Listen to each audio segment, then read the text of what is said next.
মানে জিয়াকে যারা সামনে নিয়ে আজকে রাজনীতি করেন তারা অবশ্যই আলেম বান্ধব হতে হবে।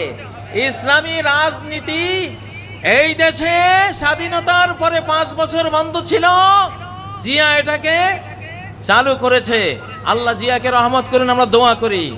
যারা বিএনপি করবেন, জামাতের সাথে আপনাদের শত্রুতা চলবে না।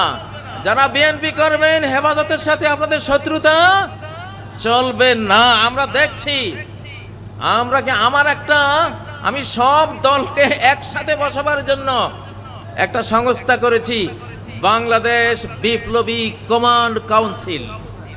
বলো, বাংলাদেশ বিপ্লবী কমান্ড কাউন্সিল। আমি ওখানে বিএনপিকে বসাতে চাই, জামাতকে বসাতে চাই, হেফাজতকে বসাতে চাই, আরো চরমনায় আছে তাদের, যারা যারা রাজনীতি করেন সবাইকে বসাবো।